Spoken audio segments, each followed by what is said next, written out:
Nestled in the outskirts of our small town lay the decrepit Ravencroft Asylum, a forgotten monument to a bygone era. Its walls, now overrun by nature's relentless grasp, stood as a silent testament to its chilling past. It was here, under the shroud of a moonlit night, that we, a group of 4 high schoolers, Mia, Ethan, Lily, and I, embarked on a dare that would forever haunt our lives.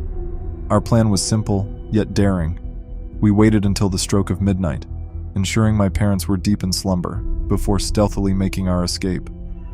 The drive to Ravencroft was filled with an electrifying mix of fear and excitement. We parked the car a safe distance away, our hearts racing as the imposing silhouette of the asylum loomed before us.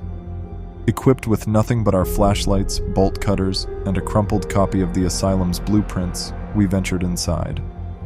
The building greeted us with an eerie silence, its corridors a labyrinth of decay, walls scarred with graffiti, floors littered with broken glass, and the air heavy with the stench of rot.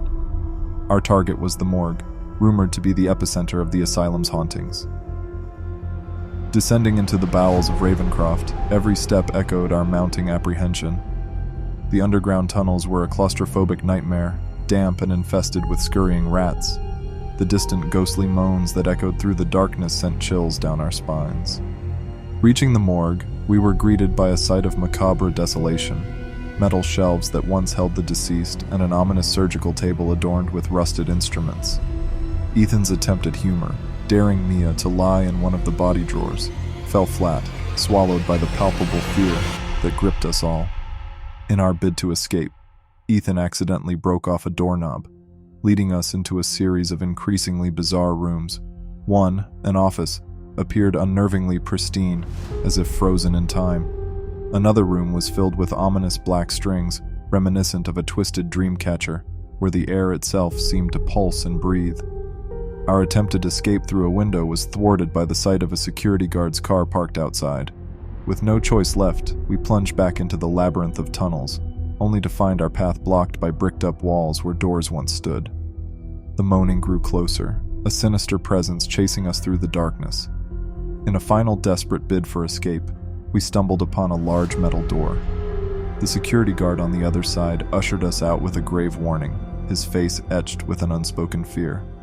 The drive back home was a silent procession, each of us lost in our own thoughts. The asylum had left its mark, invading our dreams with shadows and whispers. My nights were plagued by a shadowy figure, its presence growing ever closer, its breath cold and foul. Driven by a desperate need for closure, I found myself returning to Ravencroft in daylight, armed with nothing but the doorknob from that fateful night. With a defiant throw, I cast it against the decaying walls of the asylum, a symbolic gesture to break the curse it had cast upon us. But the shadows of Ravencroft were not so easily dispelled.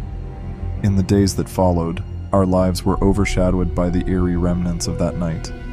Whispers in the dark, fleeting glimpses of figures in the corner of our eyes, and an ever-present sense of being watched. These were our constant companions. We had awakened something within the walls of Ravencroft Asylum, something ancient and malevolent. Now, it seemed, it had claimed us in its shadowy grasp, a haunting reminder of our venture into a realm best left unexplored.